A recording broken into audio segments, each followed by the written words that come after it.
kawan-kawan, kita akan kembali melihat hasil hitung cepat atau quick count dari 3 lembaga survei yang kami miliki. Paling sebelah kiri layar Anda itu dari Puskaptis, yang tengah dari LSN, dan yang paling kanan di layar Anda adalah dari JSI. Ya, kita lihat dari Puskaptis, pasangan Prabowo memimpin 54,76%, sedangkan pasangan Jokowi 45,24%, sedangkan LSN Prabowo 61,53% dan Jokowi 38,47%, sedangkan dari JSI pasangan Prabowo Hatta 60,54% dan Jokowi 39,46%. Saya ke Puskaptis dulu deh, Mas Hussein. Ini udah berapa suara yang masuk, Mas? Ini kira-kira baru 5 sampai 6 TPS. Itu yang masuk dari wilayah Papua dan Kalimantan. Oke. Papua dan Kalimantan ya. Jadi belum terlihat merata. Tapi memang sebagai gambaran, artinya kalau Indonesia bagian timur seperti ini artinya sudah cukup signifikan ya angka ini. Apalagi nanti masuk di Indonesia bagian tengah, memang di Papua, Maluku, antara pasangan Prabowo dan Jokowi ini memang sama kuat di situ. Lalu nanti masuk Sulawesi, penguatan memang ada di Jokowi, namun di Bali dan Nusa Tenggara Timur, Nusa Tenggara Barat, karena mungkin sebentar lagi masuk, jadi penguatannya hampir seperti itu. Distribusi suara.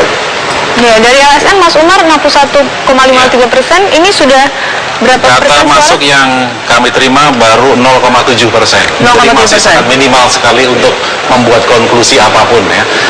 Dan data ini dari Papua, sebagian Maluku, dan Papua pun belum masuk semua ya. Mungkin ada kesulitan geografis atau kesulitan Kira-kira berapa sinyal. TPS nih? 0,7% barangkali, ada sekitar 9-10 TPS. Jadi masih sangat minim sekali ya. Tapi ini menunjukkan bahwa di Papua yang menurut beberapa survei Prabowo Subianto Hatta Rajasa dikatakan kalah, untuk sementara Prabowo Subianto ternyata masih leading.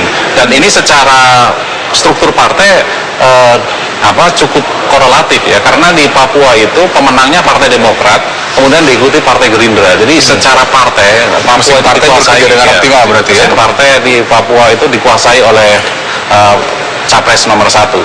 Gitu. Kalau kalau kita lihat Papua itu kurang lebih menyumbang berapa persen sih dari, kalau Jawa kan bisa hampir 60% ya, kalau Papua? Kalau Papua itu sekitar 2%, hanya sekitar 2%. Karena penduduk Papua itu sepertiganya Kabupaten Bogor ya. Tetapi kan secara politis Papua itu penting ya. Bukan dari kuantitatif jumlah pemilihnya, tapi secara politis ini bagian dari NKRI dan eksistensi Papua itu penting sekali buat Republik Indonesia. Mas Kun-kun, kalau Anda melihat ini data yang masuk baru di wilayah timur begitu. Tingkat preferensi warga di wilayah sana seperti apa sih kalau melihat dari data yang sudah masuk saat ini sementara?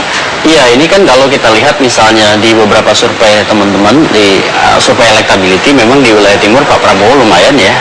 Artinya memang ini juga menunjukkan bahwa ada pergerakan opini yang tadi disebut korelasional ya, ada hubungan korelasional antara misalnya survei elektability dengan quick count hari ini. Tetapi saya melihat begini, catatan akademik saya bahwa yang namanya pergerakan baru 0, sekian itu masih disebut dengan stage of brainstorming. Jadi orang masih juga memungkinkan peluang-peluang lain. Jadi ini masih jadi bahan diskursus saja, bahan perbincangan. Belum kita bisa menyimpulkan apapun. Kemudian yang kedua, nanti mungkin kalau sudah 50, 60, 70% itu namanya stage of consolidation. Jadi sudah mulai konsolidatif.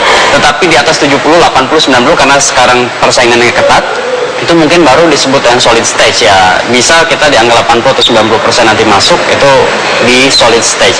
Nah, saya melihat bahwa 0,